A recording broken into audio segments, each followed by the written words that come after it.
Today Show co-host Savannah Guthrie, who replaced co-host Ann Curry last June, ignited a firestorm of controversy when she appeared to give her colleague Matt Lauer the one-finger salute on air.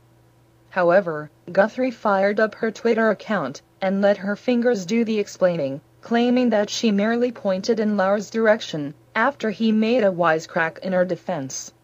"Folks, that was my index finger," Guthrie wrote.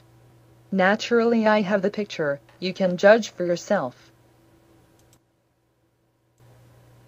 The skeletal remains of what is thought to be a cross between a human and a Neanderthal have been found.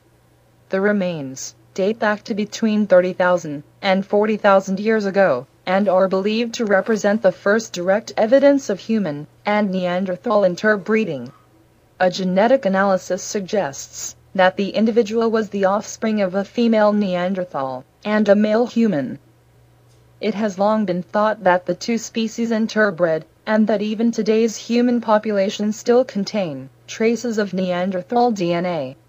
Modern humans and Neanderthals were thought to have both lived in Europe for several thousand years, before Neanderthals eventually disappeared around 30,000 years ago. The ways in which the two species interacted while living alongside one another is a topic of continued interest for scientists. In his unsuccessful 2010 bid to become Alabama Agriculture Commissioner, Dale Peterson pledged to name names and take no prisoners in an effort to crack down on crime.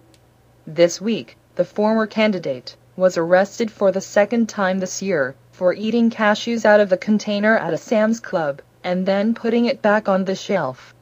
Peterson was charged with third-degree theft of property and was released on $1,000 bond.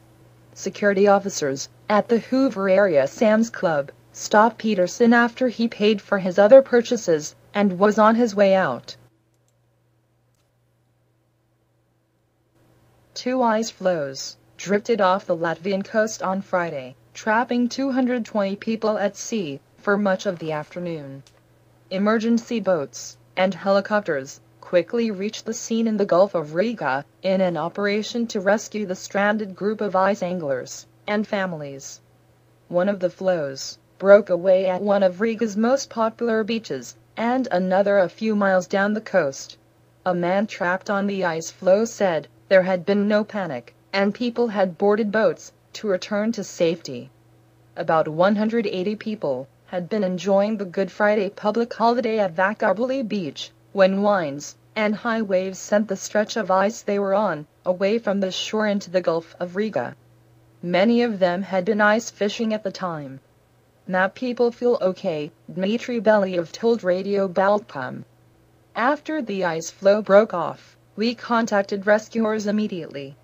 Half an hour later the rescue boats arrived.